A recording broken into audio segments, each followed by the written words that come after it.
Welcome back to the show. My name is Jeremy Baker. With me, of course, as always, is Mike Foligno. And on today's episode, we want to talk about school superintendent in Oklahoma, Ryan Walters, and how he has decided to waste $3 million of money that could have went towards actual school and education on Bibles. Now, he had talked about this before, but apparently he has some very, very strict guidelines of which Bibles would work.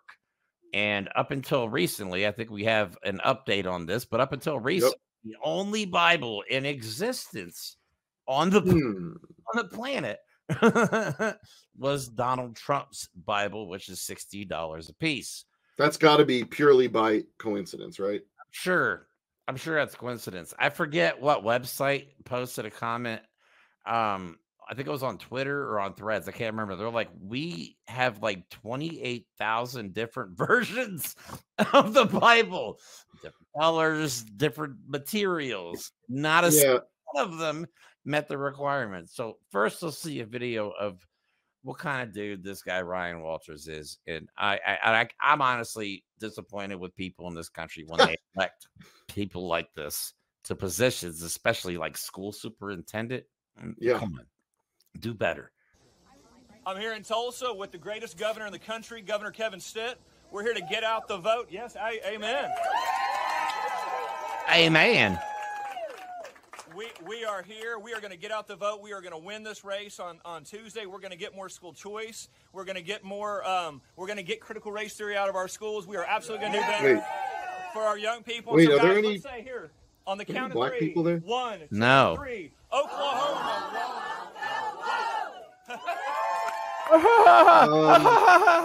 First of all, critical race theory, Mike and I have pointed this out on several occasions, is not taught in public schools. It's a college elective.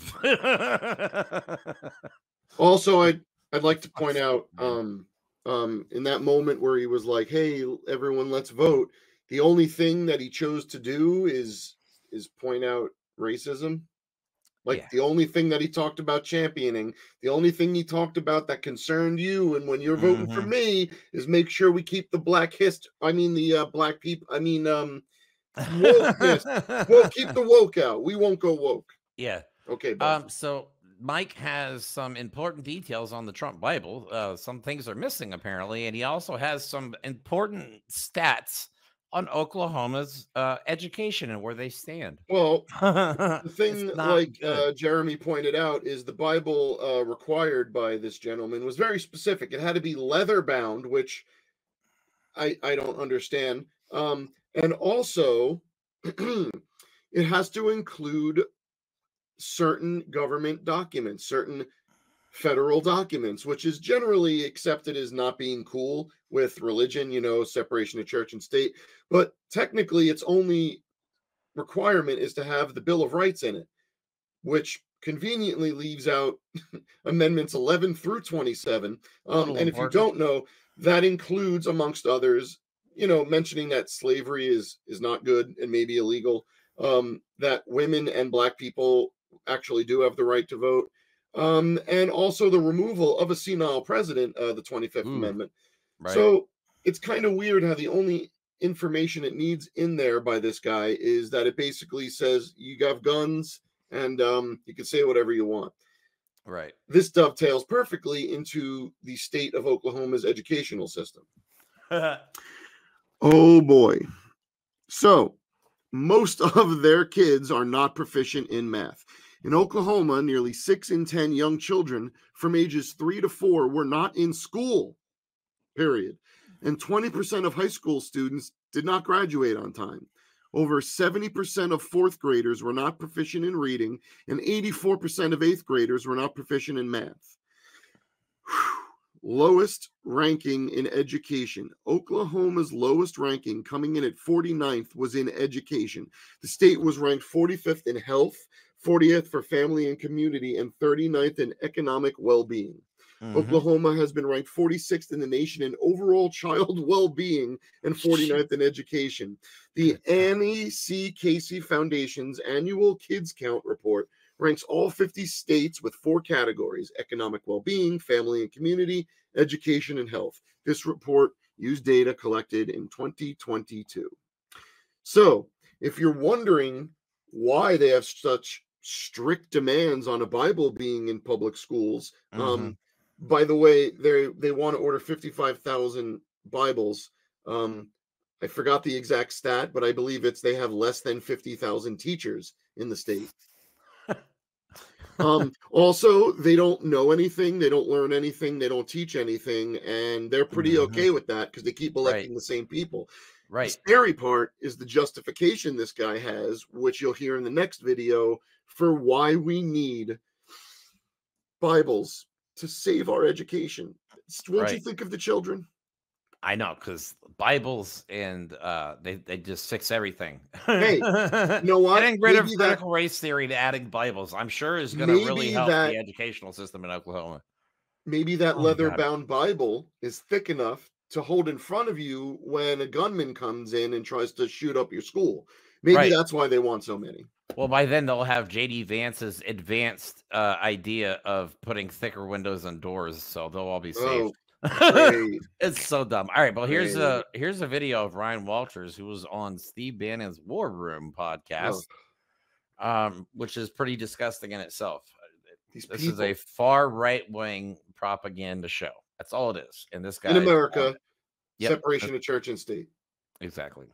We've allocated $3 million here in the state to make sure every single classroom has a copy of the Bible. And we're going to continue to ensure that every student in Oklahoma understands the role the Bible played in American history. The teachers' unions have fought us. The radical Marxist Democrats have fought us, but it's going to happen. Our parents are thrilled. They're so excited that we're going to bring back history to the classroom. And again, kids have to understand what made America great. They have to understand American history. They have to understand the influences the Bible had throughout American history. And we're very, very proud of that because, frankly, you see this with Harris and you see it with Waltz and you see what this election is coming down to. This has been the Democrats' plan from the beginning. Teach kids to hate their country. Teach kids to hate Christianity and Judaism. That has been a plot that the left has had for decades. We are playing offense here in Oklahoma to turn that back around. And with President Trump winning the election here in about 40 days, we've got to get that done. We're going to be full steam ahead. Yeah, so let's just give Donald Trump $3.3 million of school money for his Bibles. Schools that Donald Trump gets a piece. Yeah, he gets a piece of that money.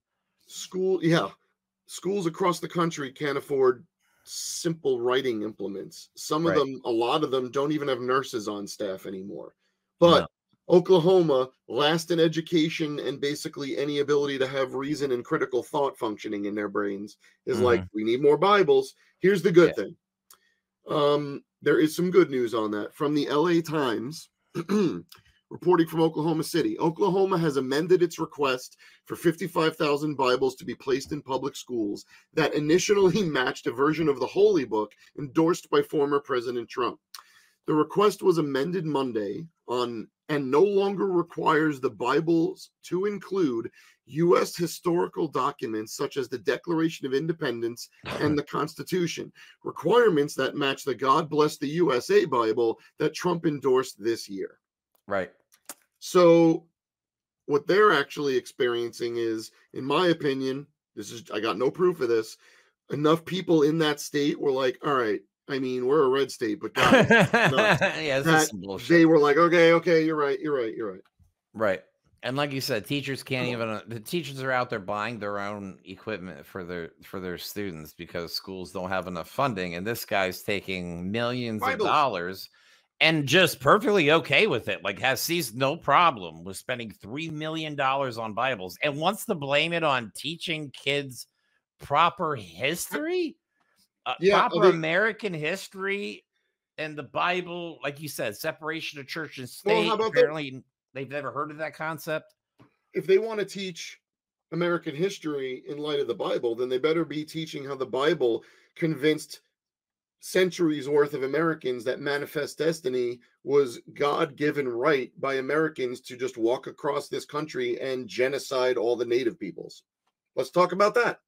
Or how the Bible was used to justify slavery.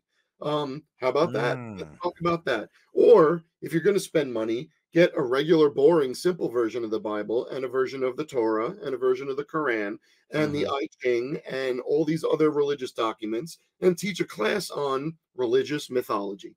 I'm okay with that.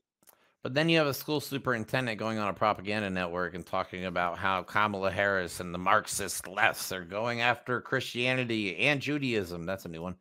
Yes, they suddenly care about the Jews that are taking over the media. Ooh, booga, booga. These people will say anything to fearmonger and all they got. That's all they got. Really, it is. They have no policies. They have their own. Their agenda is just fear, hate, misery. Like suffering is the point of these people. It's the whole point. It's just misery and suffering. So vote accordingly. Next time, I don't know Oklahoma, but next time this guy comes up for re-election, you may want to reconsider your options. Just saying. Yeah. There's got to be somebody out there that's better than this dipshit. Vote for one of your cows. Vote for a chicken. I don't care. Anything will do that's better than this guy. But an old stump. Yeah. So, all right. That's all we have for today's show. Thanks, guys, for watching. If you liked what we had to say, please like and subscribe. Share this video with your friends. Leave a comment for us. We try and get back to them, but it's just Mike and I, so it is very difficult for us to get to them all. But we appreciate all your support. Like always, we'll talk to you soon. Have a good night.